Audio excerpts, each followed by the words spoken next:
જય સ્વામિનારાયણ. શ્રી સ્વામિનારાયણ ગુરુકુલ રાજકોટ દ્વારા આયોજિત SGIS ઓનલાઈન એજ્યુકેશન પ્રોગ્રામમાં હું નિપુલ ચોટલિયા આપ સૌનું સ્વાગત કરું છું. વિદ્યાર્થી મિત્રો, આપણે ધોરણ 12 સાયન્સ જીવ વિજ્ઞાનની અંદર છેલ્લે ચેપ્ટર નંબર 16નો અભ્યાસ કર્યો હતો. આજે આપણે એ જ સેક્શનમાંનું એક ચેપ્ટર નંબર 13 ચાલુ કરવા જઈ રહ્યા છીએ. ચેપ્ટર નંબર 13 છે, એનું નામ છે સજીવો અને વસ્તી. એનો અર્થ કે આ ચેપ્ટરની અંદર બે વસ્તુને જોડતી કંઈક વાત છે. એક તો મેઇન જે બધા પૃથ્વી ઉપર રહેલા સજીવો છે અને એ સજીવોથી બનતી વસ્તી. ખાલી એટલું જ નથી, આમ તો આ જે ચેપ્ટર છે એ આપણી બાયોલોજીની એક ખૂબ મોટી અને મહત્વની શાખા, જેને આપણે પરિસ્થિતિ વિદ્યા કહીએ છીએ, ઇંગ્લિશમાં જેને ઇકોલોજી કહેવામાં આવે છે. તો આજે ઇકોસિસ્ટમનો અભ્યાસ કરતી એક આખી જીવ વિજ્ઞાનની શાખા છે, એને પરિસ્થિતિ વિદ્યા તરીકે આપણે ઓળખીએ છીએ. અને એમાંનો એક ભાગ એમ કહી શકાય કે એ જે શાખા છે એની અનુક્રમણિકા તરીકે આ ચેપ્ટર છે એ આપણને અહીંયા સમજવા માટે આપેલું છે. તો આ ચેપ્ટરની અંદર આપણે વાત શું કરવાની છે, અથવા તો કઈ બાબતે આપણે સમજ કેળવવાની છે? તો સૌથી પહેલી વાત કે આપણે પૃથ્વી ઉપર જે આખું સજીવનું વિશ્વ છે, જેને આપણે એમ કહીએ કે ભાઈ જે જૈવ આવરણ રચના છે, કે પૃથ્વી ઉપર રહેલા સજીવો, એમાં કેટલી બધી વિવિધતા છે. વિવિધતાની સાથે સાથે એવી બધી લાક્ષણિકતાઓ આપણને એમાં દેખાય છે જે કેટલીક વખત આપણને આશ્ચર્યચકિત કરી દે અથવા તો અવાક બનાવી દે કે કુદરતે કેવી રચનાઓ છે તૈયાર કરી છે. તો એવું ઉદાહરણ આપ્યું છે કે ભાઈ કોયલ ને બુલબુલ જેવા પક્ષીઓ છે એ જે મધુર સંગીત ઉત્પન્ન કરે છે, એ કેવી રીતે શક્ય બનતું હશે? આજે આપણે વનસ્પતિના અલગ અલગ કલરવાળા ફૂલોની વાત કરીએ ત્યારે આપણને એમ થાય કે આવા ફૂલોમાં કલર કેવી રીતે પુરાણા હશે? તો આમ જોઈએ ને તો આ બધા ઉદાહરણો જો કેવા બેસીએ તો કવિ જેવી રીતે કુદરતની રચનાનું વર્ણન કરતો હોય એવું લાગે કંઈક. પણ આ વાસ્તવિકતા છે કે સજીવો વિશ્વ છે એમાં અનંત પ્રકારે વિવિધતાઓ છે. હું અનંત એટલે શબ્દ પ્રયોગ કરું છું કે આજ સુધી આપણે જે વિવિધતાનું લિસ્ટ બનાવવાનું જે ચાલુ કર્યું છે કે પૃથ્વી ઉપર કેટલા પ્રકારના સજીવો છે, એની કેટલી જાતિ પ્રજાતિઓ છે, તો અત્યાર સુધી જૂના ડેટા પ્રમાણે, ટેક્સ્ટ બુકના ડેટા પ્રમાણે 17 થી 18 લાખ વિવિધ જાતિઓ આઈડેન્ટિફાઈ થઈ ચૂકી છે. 17 થી 18 લાખ. અને લેટેસ્ટ ડેટા પ્રમાણે એ વસ્તુ 25 લાખ સુધી મળી આવી છે, એટલે કે એનું લિસ્ટ આઉટ થઈ ગયું છે. દાખલા તરીકે માણસ તો એ 1, કીડી તો 1 2, હાથી તો 3, એવી રીતે અલગ અલગ જાતિ, એની પાછા સબ ડિવિઝન તો જુદા. કીડી તો કીડીની પાછી કેટલી બધી ઉપજાતિ અથવા તો ઉપસમુદાયો પડતા હોય એ પાછા અલગ.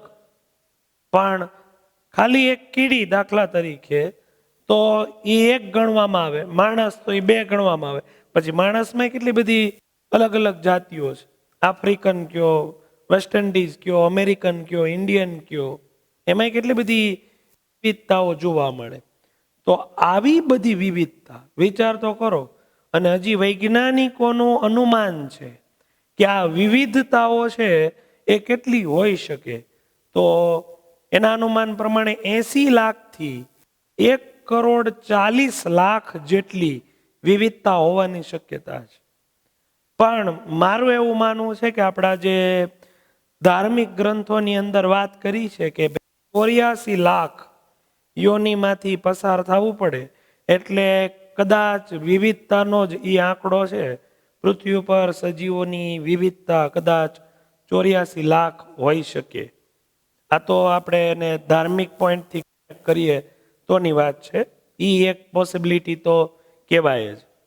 તો કેમ ધર્મમાં રાઉન્ડ ફિગર નો લખ્યું, 80 નો લખ્યા, 90 નો લખ્યા, કેમ 84 જ લખ્યા? તો એની પાછળનું કંઈક તો હોય જ તે. તો આવી વિવિધતાઓ છે. એ વિવિધતામાં થવાનું કારણ શું? કે પૃથ્વી બની ત્યારથી જ આ બધી વિવિધતા હતી. આખો સેટ તૈયાર હતો પૃથ્વી બની ત્યારથી, કે એક જોડ માણસ છે, એક જોડ કૂતરા છે, એક જોડ ગધેડા છે, એવો આખો સેટ તૈયાર હતો? તો કે ના, આ બધા તો સમયાંતરે બનતા ગયા. તો સજીવોમાં કેમ આવી બધી વિવિધતાઓ તૈયાર થઈ? એના કારણ જો ગોતવા જઈએ તો આમ તો ડિટેલમાં આપણે ઉદ્વિકાસ વાળા ચેપ્ટરમાં એ વાત આવે છે કે એ બધું કેવી રીતે શક્ય બન્યું. અને થોડી ઘણી એને સપોર્ટિવ વાત 16મા ચેપ્ટરમાં પણ આવે છે. આમ તો પ્રદૂષણનું ચેપ્ટર છે, પણ એમાં પછી 14મા ચેપ્ટરમાં અનુક્રમણ, આ બધી વસ્તુ છે ને વિવિધતા માટે જવાબદાર છે. તો વિવિધતાઓ છે એને આપણે સુપરફિશિયલી વાત ચાલુ કરીએ તો આ ચેપ્ટરની અંદર સજીવો ખાલી જીવવા માટે અનુકૂલન મેળવે છે?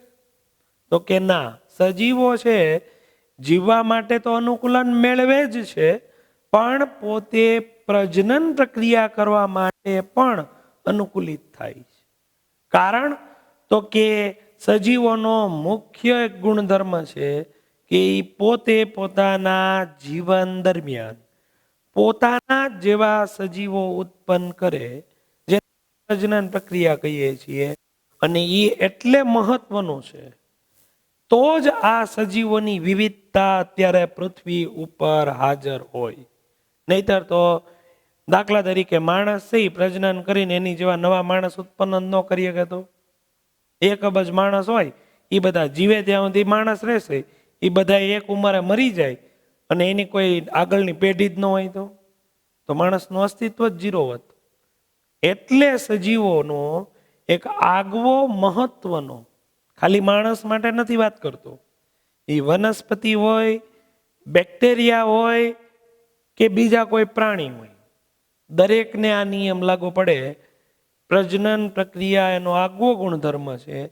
માટે સજીવો આજુબાજુના વાતાવરણમાં, પરિસ્થિતિમાં અનુકૂલિત થતા હોય છે.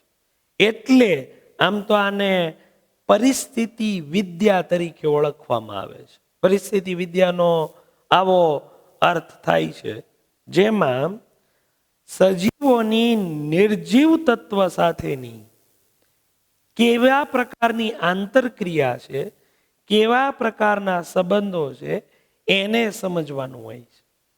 એને જો ચોક્કસ વ્યાખ્યામાં આપણે બંધ બેસાડીએ તો એ વ્યાખ્યા થાય નિવસન તંત્ર, સજીવ વત્તા નિર્જીવનો અભ્યાસ. એટલે શું? તો કે આપણે અત્યારે જે વાતાવરણમાં રહીએ છીએ, તો આપણે એકલા સજીવો સાથે તાલમેલ હોય એવું નથી, આપણે વાતાવરણ સાથે પણ તાલમેલ મેળવીએ છીએ. જેમ કે ઉનાળામાં બહુ તડકો પડે તો આપણે ઠંડક થાય એવી વ્યવસ્થાઓ કરીએ છીએ.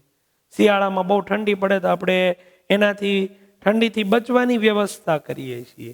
તો એ વાતાવરણના નિર્જીવ ઘટક સાથે આપણે તાલમેલ મેળવવાની કોશિશ કરીને તો જ આપણે સર્વાઈવ થઈ શકીએ, તો જ આપણે જીવન જીવી શકીએ. એટલે સજીવનો જીવન નિર્વાહ કરવાનો એક ઇનડાયરેક્ટલી આધાર નિર્જીવ તત્વ હોય છે. ઘણા બધા પરિબળો છે, એની ચર્ચા આપણે આગળ કરવાની જ છે. બીજી વાત કે સજીવો પૃથ્વી ઉપર કઈ જગ્યા ઉપર હોય? લિમિટેડ જગ્યા ઉપર છે? તો કે ના. એક તો વાત કે આખા બ્રહ્માંડમાં અત્યાર સુધીના ડેટા પ્રમાણે પૃથ્વી સિવાય ક્યાંય જીવન નથી.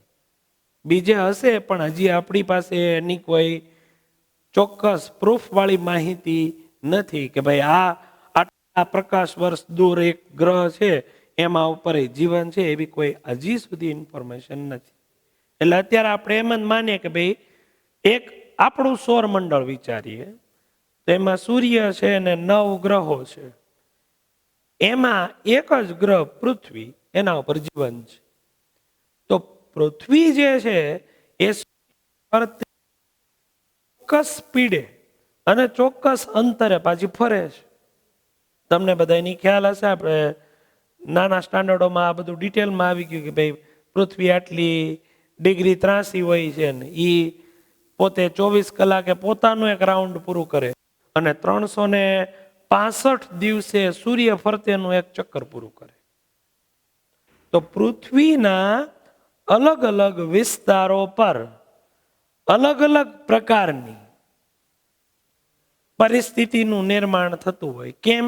તો કે સૂર્યનો તાપ વધારે ઓછો અથવા તો મીડિયમ પ્રકારે પડતો હોય, જેને કારણે અલગ અલગ વિવિધતા છે એ જોવા મળતી હોય છે. તો એનો અર્થ કે તો પૃથ્વી ઉપર બહુ બધા પ્રકારના વાતાવરણ છે. ક્યાંક પૃથ્વી ઉપર છે એ અતિ ગરમ વાતાવરણ છે, તો ક્યાંક અતિ ઠંડુ વાતાવરણ છે. બરાબર છે?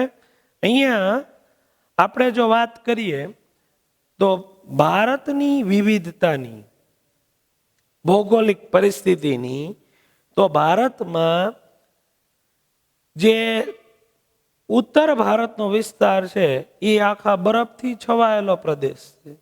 એની સામે રાજસ્થાનમાં રણ પ્રદેશ અને અતિ ગરમ વિસ્તાર આવેલો છે. તો મેઘાલયમાં વર્ષાવનો આવેલા છે, અથવા તો ત્યાં સૌથી વધારે વરસાદ પડે છે ભારતમાં. તો ભારતમાં જ તમે જુઓ, એક દેશની જ વાત કરીએ તો કેટલી મોટી વિવિધતા છે એ જોવા મળે છે. એટલે કે તમે એમ કહી શકો કે ભારતમાં 16 પ્રકારના ભૌગોલિક વિસ્તારો છે એ તૈયાર થાય છે. ભારત જેવા બહુ ઓછા દેશ છે જેમાં 16 પ્રકારની ભૌગોલિક પરિસ્થિતિ નિર્માણ થઈ હોય.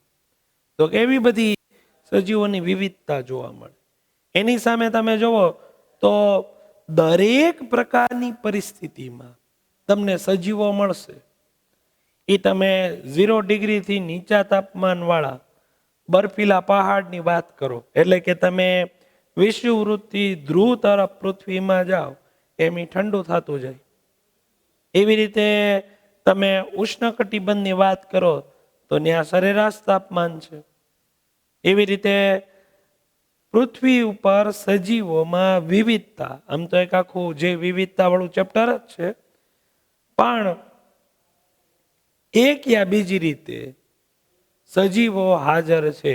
એ પછી ગરમ પાણીના ઝરણા હોય જેનું તાપમાન 100 ડિગ્રીથી વધારે હોય, કે બર્ફીલા પહાડ હોય કે જ્યાં 0થી પણ માઇનસમાં ટેમ્પરેચર હોય, કે પછી ધગધગતો રણ પ્રદેશ હોય જ્યાં 50 ડિગ્રીથી વધારે તાપમાન હોય. આ બધી જ જગ્યાઓ ઉપર સજીવો હાજર છે. અને અલગ અલગ ભૌગોલિક વિસ્તારો પૃથ્વીના સ્વાભાવિક છે એ ઘણા બધા પ્રકારે બને છે. ક્યાંક સંકુદ્રમ પ્રદેશો છે, ટુંડ પ્રદેશો છે, વિષુવવૃત્ત છે, ધ્રુવ પ્રદેશ છે, ઊંડા મહાસાગરો છે, ઊંડી ખીણો છે, રણ પ્રદેશ છે. તો કેટલી મોટી વિવિધતા ભૌગોલિક છે. તો આમ જોઈએ તો આખી જે પરિસ્થિતિ વિદ્યાનો અભ્યાસ છે એ સામાન્ય રીતે 4 બાબતો ઉપર આધાર રાખતું હોય. એટલે જેને આપણે ઇકોલોજી કહીએ છીએ. એટલે આખો જે પાર્ટ છે એ ઇકોલોજી વિભાગની અંદર કવર થાય. અને એમાં મુખ્ય 4 વસ્તુને ધ્યાનમાં લઈ અને વાત કરવામાં આવે. સૌથી પહેલી વાત તો વસ્તી. આ વસ્તી કોની? તો કે સજીવોની, એના સમુદાયો, અને તો કે આ બધાય ઉપર અસર કરતા પરિબળો, એ પછી પરિબળોમાં અંદર કેવા આવે તો કે જૈવિક અજૈવિક પરિબળો. તો આટલી બાબતો ઉપરથી સજીવો અને એની વસ્તી એનો અભ્યાસ થઈ શકે. સાથે સાથે આપણે એવું નક્કી કરી શકીએ કે સજીવો જે છે એ કેટલા આયુષ્ય સુધી કઈ પરિસ્થિતિમાં રહી શકે. તો આ બધા વસ્તુનો અભ્યાસ કરવો હોય તો સજીવો ઉપર અને એની વસ્તી ઉપર અસર કરતા પરિબળો જોવા જોઈએ. તો પરિબળો મુખ્ય બે પ્રકારે હોય. કેવા? એક તો જૈવિક પરિબળો. જૈવિક નો અર્થ શું થાય તો કે સજીવોની વસ્તી ઉપર અસર શું કરે તો કે પરોપજીવી, ભક્ષકો, સ્પર્ધકો, સજીવો વચ્ચેની આંતરક્રિયા, આ બધું જૈવિક પરિબળો છે. એ સજીવોની વસ્તી ઉપર, એના રહેઠાણ ઉપર, બધા ઉપર અસર કરે. અજૈવિક પરિબળો કેવા મુખ્ય આવે તો કે તાપમાન અસર કરે, પાણી, ભેજ, જમીન એટલે કે ભૂમિ, આવા બધા પરિબળો છે. એ પ્રકાશ, આમ તો આપણને સૂર્યમાંથી બે વસ્તુ સાથે મળે છે, લાઇટ મળે છે અને ટેમ્પરેચર, એટલે તાપમાન અને પ્રકાશ બે નો આમ તો સોર્સ આપણી પાસે મેઇન એક જ છે, સૂર્ય. તો આ બધા પરિબળો અજૈવિક કહેવાય, પણ અસર તો બે કરે, જૈવિક અને અજૈવિક પરિબળો.